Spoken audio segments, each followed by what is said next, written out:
परमात्मा के विषय में वो कैसी लीला करता है।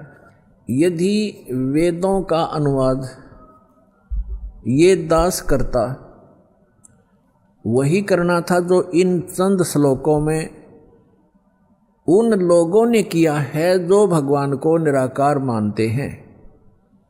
उनकी फाइनल है ये, उनका किनका, आर्य समाज वालों का, महर्षि दयानंद और उनके चेलों का ये फाइनल फैसला है कि भगवान निराकार है, उसका कोई शरीर नहीं है, उसका कोई बॉडी नहीं है। और वेद भी उन्हीं के द्वारा अनुवादित हैं। ये चंद श्लोकों में परमात्मा ने उनकी दुर्बुद्धि पर पत्थर डाल दिए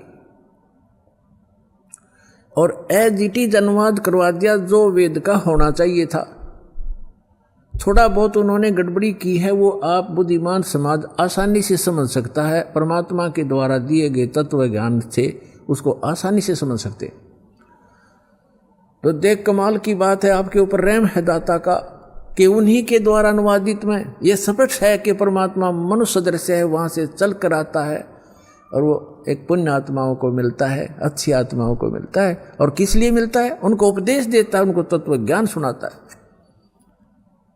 और वो क्या लीला करता है ये देखिएगा। अब ये आर्य प्रतिनिधि सभा यानी महर्षि दयानंद के चेलों द्वारा अनुवादित है, जो भगवान को निराकार मानते हैं। लेकिन वास्तव में वेदों में परमात्मा नर आकार है। नर माने मनुष्य जैसा, सशरीर है।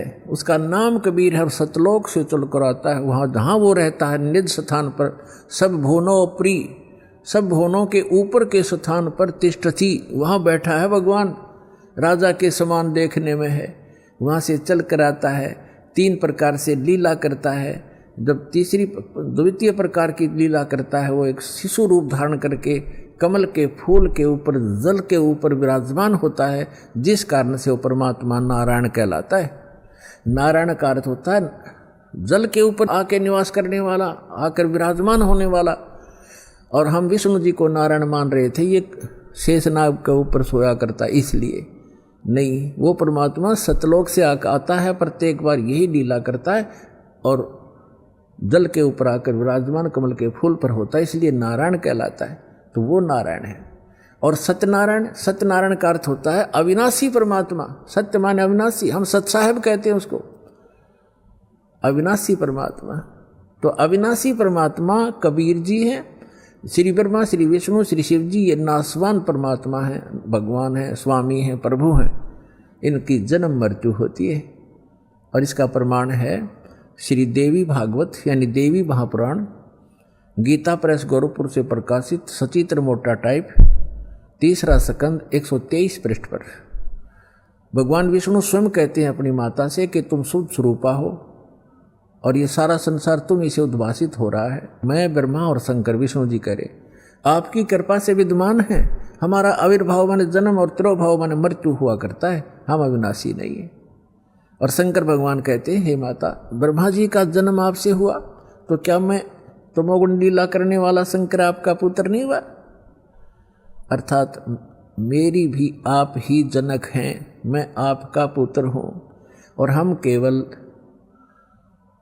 नियमित कार्य ही करते हैं। हम तीनों गुणों से उत्पन्न हैं, रजगुण ब्रह्मा, सतगुण विष्णु, तमगुण शिव जी, और हम केवल नियमित कार्य ही कर सकते हैं। जिसके भाग्य में जैसा है वैसा ही दे सकते, उसमें कोई परिवर्तन नहीं कर सकते। श्री देवी महापुराण ने चंद श्लोकों में इन भगवानों की पूर्ण लीला तकरीबन सती थी क्लियर कर दी, स्पष्ट कर दिया, सारे कंसेप्ट क्लियर कर दे। ये नासवान है, दुर्गा जी इनकी माता है, रजगुण ब्रह्मा, सतगुण विष्णु, तमगुण शिव जी यही हैं, और प्रकृति दुर्गा को कहते हैं, और ये केवल नियमित कार्य ही कर सकते। तो जो नारायण है वो परमात्मा है, वास्तव में कबीर साहब है जो ऐसी लीला करता है। अब वेदों में दिखाते हैं आपको कि जब वो परमात्मा आता है शिशु रूप धारण करके, उस समय उनके परवरिश की लीला कंवारी गायों के द्वारा होती है।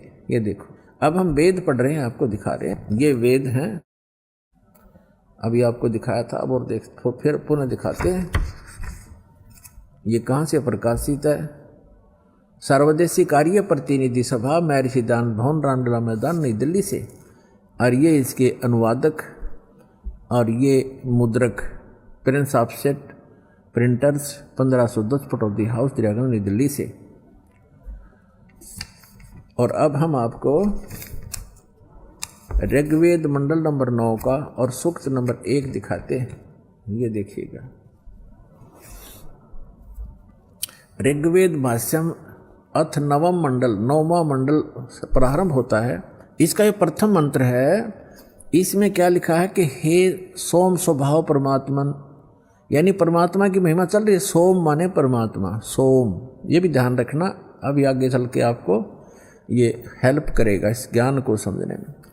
ये 1 नंबर मंत्र, मंडल नंबर 9 सूक्त नंबर 1 का अब मंत्र नंबर हम दूसरा पढ़ रहे हैं। इसमें है हे परमात्मन आप, है ना, परमात्मा की महिमा चल रही है, ये ध्यान रखना। अब तीसरे मंत्र में हे परमात्मन, चौथे मंत्र में हे परमात्मन आप, है ना, महिमा भगवान की। और 5वें मंत्र में हे परमात्मन आप, यानी परमात्मा की महिमा चल रही है। अब छठे मंत्र में मंडल नंबर 9 सूक्त 1 मंत्र 6, हे परमात्मन, है परमात्मा की महिमा। और अब यहाँ 7वें और 8वें में इनका याद आ गया महर्षि के चेलियाँ के। अब यदि हम यहाँ परमात्मा लिख देंगे, आगे परमात्मा को की महिमा है कि वो बालक रूप धारण करके आता है, 3 प्रकार के शरीर धारण करता है, तो जनता के समझ में ना आ जावे कि भगवान नर आकार है। तो यहाँ इन्होंने परमात्मा ना लिख के पुरुष लिख दिया। ये देखिएगा, ऋग्वेद मंडल नंबर 9 सूक्त 1 और मंत्र नंबर 7, इसमें 6 तक तो उस हे परमात्मा लिखते आ रहे हैं, 6 तक तो।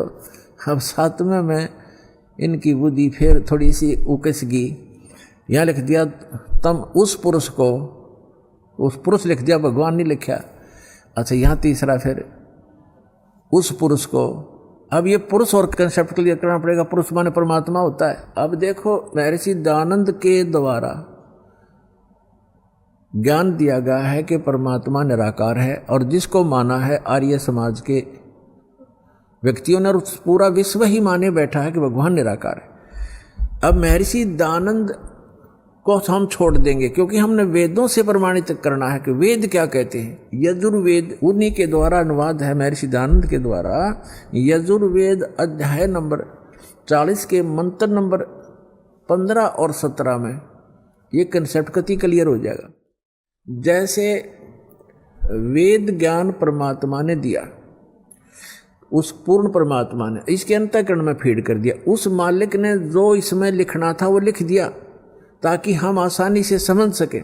जिसने आगे वेदों को फिर बताया है, दिया है, समझाया है, उसमें लिखा है कि वेद ज्ञान दाता ये कहता है। अब वेद ज्ञान दाता, अब ये यहाँ काल माना जाएगा ब्रह्म, क्योंकि इसने आगे प्रदान किए हैं और इसको भगवान उस परम पिता ने दिए हैं, इसलिए ये गॉड गिवन है। और आगे जो इसने दिया है वो इस ब्रह्म के द्वारा दिए गए, इसलिए ये ब्रह्म गिवन भी कहे जाते हैं, गीता और ये दोनों वेद। तो यहाँ 40वें अध्याय के 15वें श्लोक में ये खुद कहता है कि मेरा ते कोम नाम है, और 17वें में भी यही स्पष्ट करता है कि मेरा ते कोम नाम है। और वो परमात्मा गुप्त है, वो पुरुष माने परमात्मा पूर्ण ब्रह्म ऊपर रहता है, वो गुप्त है। ये देखना, यजुर्वेद उठा लिया, ऋग्वेद रख दिया, और महर्षि दयानंद सरस्वती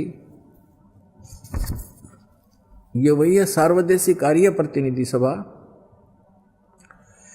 महर्षि 2/5 महर्षि दयानंद भवन, रामलीला मैदान, नई दिल्ली से। यजुर्वेद आर्य भाष्य, महर्षि दयानंद सरस्वती। मुद्रक है Prince offset printers 1510 Pataudi house, Daryaganj, नई दिल्ली से। ये यहाँ से छपा है। यजुर्वेद का अंतिम अध्याय है 40वां। इसमें टोटल 40 अध्याय हैं, 40 ओनली। और इसमें 40वें अध्याय में 17 मंत्र हैं, और इसमें पूरे यजुर्वेद का लगभग निष्कर्ष है। अब देखो, ये यजुर्वेद अध्याय नंबर 44 40वां अध्याय है।